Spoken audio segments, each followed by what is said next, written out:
If you've ever been curious whether you're rated less than what you deserve for your headaches, for your migraines, the answer is most likely yes. In fact, headaches and migraines may be the most underrated condition in all of VA claims simply because veterans don't know how to say some key words that I'm going to give you in this video. We're going to be super actionable here. You're going to know exactly what steps to take so that you could get hundreds, if not 1,000 or more dollars extra per month for your service-connected headaches or migraines for you and your loved ones. I'm Jordan Anderson with VA Claims Academy. Let's get into it. As many of you know, I help out thousands of veterans with their VA disability claims, and I see this all the time. Veterans who are rated at less than they deserve for migraines is a huge epidemic. And the reason why is that veterans are costing their family, themselves, hundreds if not thousands of dollars per month because they haven't filled the gap between their medical notes and their actual migraine symptoms. I'm going to show you exactly how to do that, but first, let's go into why that matters. This is something that we have to know what the VA wants to hear from you first before we present them with your type of symptoms, right? And by the way, I totally understand. The only thing more of a headache than dealing with the VA is probably having headaches while dealing with the VA. So this video is going to be easy as possible for you. Now, let's jump in specifically to what the VA wants to hear from you in 38 CFR. This is the VA Claims Bible, essentially. Here it says, and this is for the 50% rating for headaches or migraines. It says, migraines with very frequent, completely prostrating, we're going to break this down, and prolonged attacks productive of severe economic inadaptability. Now that's a whole lot of stuff that doesn't sound quite like English, but let's go through this one by one because I have encountered veterans who have had migraines ratings that should have been at 50%, that didn't do anything for roughly a decade, ended up costing their family over $100,000 in tax-free benefits. Don't want this to be you. So let's break this down so that we know exactly how to present your case. And just to be sure you know you're not wasting your time, there's different types of headaches, different types of migraines. Rest assured, if your head hurts and it's connected to your service, I'm speaking to you. Whether you have a migraines diagnosis or a diagnosis for headaches, it's all the same, what they call a diagnostic code, meaning this applies to you. Let's get into it. The first criteria that we have to meet is something they call very frequent. Now, what does that mean in reality? What you see in the disability benefits questionnaire when you go into the compensation and pension exam, right? That's the big day where the VA examines you and figures out what, how severe your migraines are. The most that they can have as far as frequency to circle on that sheet is four or more per month, okay? So if you have 4 or more headaches per month, then this absolutely applies to you. A quick word of caution. Whenever you're talking about frequency, and fellow vets, this needs to go in your personal statements, okay? That's why I write personal statement drafts for my clients at VA Claims Academy, and we get this information. A word of advice, never say at least, because why would you give yourself the least, right? You don't go into a job interview and they ask you what salary range you want, and then you say, let's say you're targeting 80,000, but you say at least 60 to 90,000. All they heard was 60,000. You never say at least. So if you have upwards of, let's say, 4 times per month, then that's how you want to say it. I have upwards of 4 headaches, 4 migraines per month. Prostrating. This is a word that means whenever you get one of your bad attacks, you really can't do much. You got to lie down. Okay, lie down. That's what prostrating means. You got to lie down. If you have to lie down during your bad attacks, it is prostrating. Now, do you want to use this word in your actual personal statements? I would argue no. I've helped thousands of claims. I have better results when I explain in plain English that, hey, I get these attacks and I gotta lie down for, however long, rather than saying prostrating. because no one says prostrating, right? So lie down. I also put per month here because it's per month on the frequency. Prolonged, another subjective sort of terminology here. I would personally say, and what I've seen from my experience, if it's longer than an hour, if it's longer even than 40 minutes, I would say those are prolonged. Could this be interpreted differently among people? Of course. However, if you're saying that, hey, I gotta lie down for extended periods of time, and to you, 20 minutes is an extended period of time because maybe you have a busy work day, busy schedule, and 20 minutes you can't really afford, then to you that's prolonged, right? If they're going to give subjective sort of criteria, you have the ability to interpret that in the way that works for you, right? So if prolonged means 20 minutes to you, you can absolutely say in your personal statement, hey, I'm out for extended periods of time, and you don't have to actually say the number of minutes. However, if it's hours for you, or maybe you have to go to try to sleep the migraine off, then maybe saying the number of hours would actually shine your claim in the best light. You know what I mean? At that point, if you're having 4-hour migraines, anybody would say, okay, yeah, those are clearly prolonged.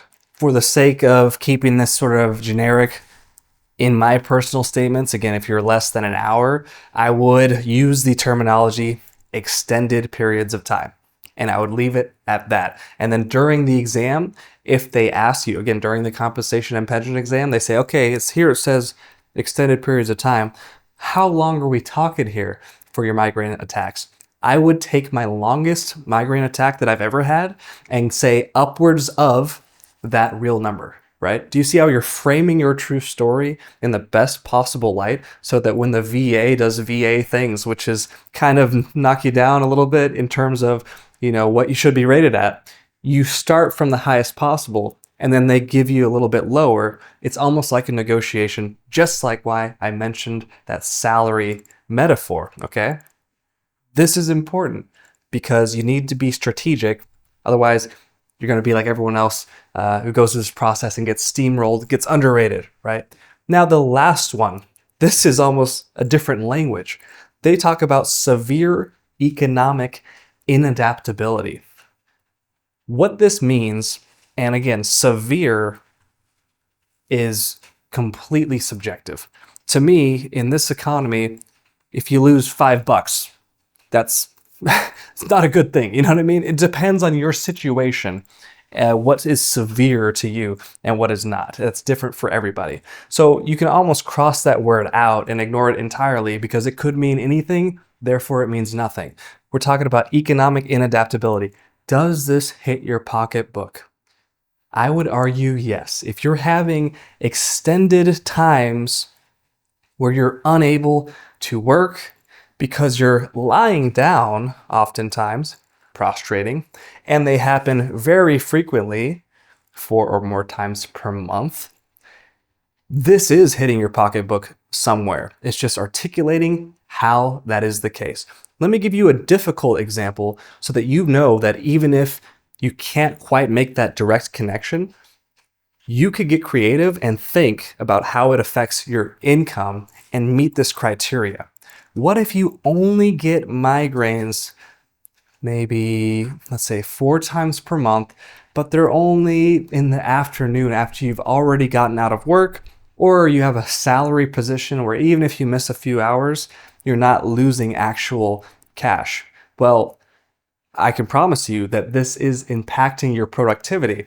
Whenever you have to maybe be anxious about when you're going to have your next migraine, you're not fully thinking about what you need to be on task with, or even more so, if you have these during night, they're interrupting your sleep, or perhaps you don't sleep as well, that is spilling over into the next day. Perhaps you would have gotten a promotion by now, even at your salary position. You really have to think creatively about how, because it is impacting your economic situation in some way, but how that is for you could be very different. Maybe you sell things on eBay and you can't, post an item because you're having migraines, or perhaps you're a real estate agent and you can't get on the phone and make calls when you're lying down, rotating ice packs. So all this is Losing dollars. Explain that. Fellow vets, let me give you a very important piece about this. When I say explain how you're losing dollars, I mean explain how you're losing dollars. Am I saying explain how you're missing hours from work? No, that's third base, right? Missing hours from work leads to losing dollars. Make the full connection. Explain how you're losing dollars. If you're missing hours, say that you're missing hours and therefore it's impacting you financially. Take it all the way home. We've seen, if you've seen my last video, the VA is making a lot of changes, or a recent video, where they're downsizing, right? There's going to be even less people looking at your claim. They're going to have even less time to analyze your claim. Give them the full package in terms of tell them everything they need to know and give it to them to where they can move this to the yes pile easily at a glance, because you have to think about their state of what, mental state they're in. They're probably heavily pressured. They don't have much time. Okay. So give yourself an easy win by making sure you fit these criteria. And even if you don't meet these exact criteria, again, for the 50%, this is still helpful to you because you know how to speak to the VA in the way that they want. And that can get you a higher rating just by itself. You're talking about things that are relevant to how you are getting rated, because in this process, the VA is not there to treat you to make you feel better. They're trying to figure out and determine what your rating should be. So keep everything limited to just the meat and potatoes, which is this right here on the board. Now, if you're getting value from this video so far, do me a huge favor and hit that thumbs up button for me. Let's talk about all of the different things that could cause migraines. What if you're sitting here and you're not even service connected yet for migraines? Migraines are very unique because you've seen, maybe you watch daytime television. What is it? The end of every prescription advertisement, right? The list of side effects they speak super quickly through. Hey, may cause migraines, may cause migraines. Hey, may cause headaches. Almost every prescription, it seems like, can cause migraines. And if you have a prescription for anything that's service connected, or if you're prescribed something during your military service, which is known to have headaches as a side effect, this could be a potential connection. What can also be a potential connection is toxic exposure, being exposed to burn pits, different chemicals, perhaps asbestos in the old army building that you worked in that's, definitely needed to be demolished by now. These type of things can cause headaches. What else? Mental issues can cause headaches. Talk about tension headaches. So maybe when you're stressed and you have a service-connected mental condition, these can be a trigger. Perhaps you have ringing in your ears. You were a small arms instructor in the military, or you just qualified, maybe on the M16, things like this, and you have ringing in your ears, or you just had acoustic trauma, meaning loud noises, and ever since then, you got headaches. Noise or TBI, this could be a huge cause of headaches. TBI standing for traumatic brain injury. So any of these, and I would say there's more too that it could be, but any of these for sure are common ways to get your headaches service connected, whereas maybe you didn't have records from in service for when you really complained about them. Because let's be honest, you sucked it up and you didn't go to the doctor, and now it kind of left you in a harder situation. But rest assured, again, my clients win this claim all the time, and it's using these methods that I'm showing you right now. Now, I told you that there's a gap between your medical records and what the VA needs to hear in terms of getting your rating, right? Because let's be honest, let's go back up here. Is the doctor, someone treating you, going to add to their medical notations, their notes for how to treat you, right? Because that's what they care about. They're treating you. They don't care about the VA claims process. They're there to make you better. Therefore, do they have any reason whatsoever to include into their notes, into the medical record, how you're losing cash because you can't sell things on eBay anymore, or you can't answer client calls when you're a real estate agent? They have no motivation whatsoever to include that in your medical record. And it's a wonder why we're so underrated for migraines, because the differentiating factor between a 50% rating for headaches and a 30% rating is right here. The economic inadaptability, right? Losing cash. The doctors don't write it down. Bless their heart, they're not supposed to. They're there to treat you, right? So it's up to you as the veteran, it's up to us to fill that gap between what the medical professional writes, which for the sake of VA claims isn't enough, and it's our job to convey to the VA rater directly through the use of a personal statement, okay, exactly how much money or how you're losing money because of your migraines. That is the difference. That's how you fill the gap.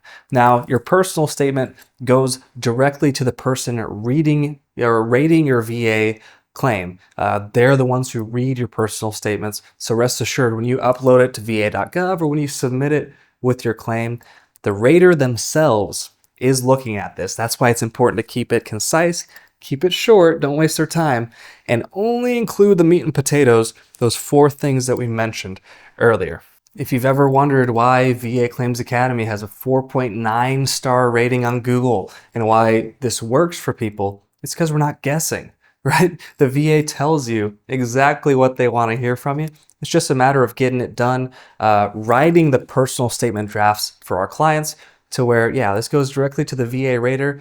If they see everything listed out right there, clearly it's a 50% rating and they move on, right? It can actually go very quickly. Now, if you're not service connected yet for your migraines, meaning you don't have at least a 0% rating or higher for migraines or headaches, at this point, you're going to also need, in addition to a personal statement, you're going to want a nexus letter.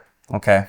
And this is for my veterans. This is not for folks who just got out of active duty and have migraines diagnosed during active duty or have headaches diagnosed during active duty. You don't need a nexus letter, right? You have your active duty medical records. It's going to be presumptively service connected already. Okay. So I don't want you spending your cash if you don't need it. For my veterans, however, yeah, unless you have chronic headaches fully documented during military service, which, let's be honest, probably none of us, then this is going to be your key, because it allows you to reach back in time and fix that mistake of not going to the doctor during the military. How powerful is that? This nexus letter, signed by preferably a neurologist in this case, because neurologists kind of handle the migraines condition. That's their core scope of practice, or the migraines are included within that scope of practice. This could be huge to you. Okay, I'll leave a link to a resource in the description. VA Disability Doctors. You can get quality nexus letters from board certified doctors. So they're expensive. Their time is expensive, but for such a high value condition, you're going to want to invest if you are not service connected for it yet. One last resource I want to leave you with, something for my overachievers. You could also do a migraine journal or a migraine log going back, let's say 2 months, okay? Showing, yeah, I had a migraine on Tuesday. This is what it felt like. It felt like I was gouging out my left eyeball. I had to lie down, lasted 3 hours. Short and sweet, right? There's an app called, I believe it's called Migraine Buddy. I'll leave a link to this in the description below for you and the pinned comment. And you could do this on your phone. So whenever, or to the best of your recollection even, whenever you have a migraine for the next 2 months, not 10 months, you can go ahead and put a couple of notes in there, when it happened, roughly how long the duration was, what it felt like. You could print this off or download it as a file and upload it to with your VA claim, and this counts as additional sort of lay evidence to where they're detailing, yeah, clearly you're having this many migraines per month. This is what their duration is. This is how bad they are, and that helps flesh out your claim as well. If you do that, your claim is bulletproof, right? You have nothing more to do. Relax and wait for the good news to come in the mail. I really hope you enjoyed this video. I hope it gives you some value, some actionable sort of tasks. One thing I love about y'all and this channel is that you actually take the information and really do something with it and bless your household. And I'm grateful for that. Cheers until next time.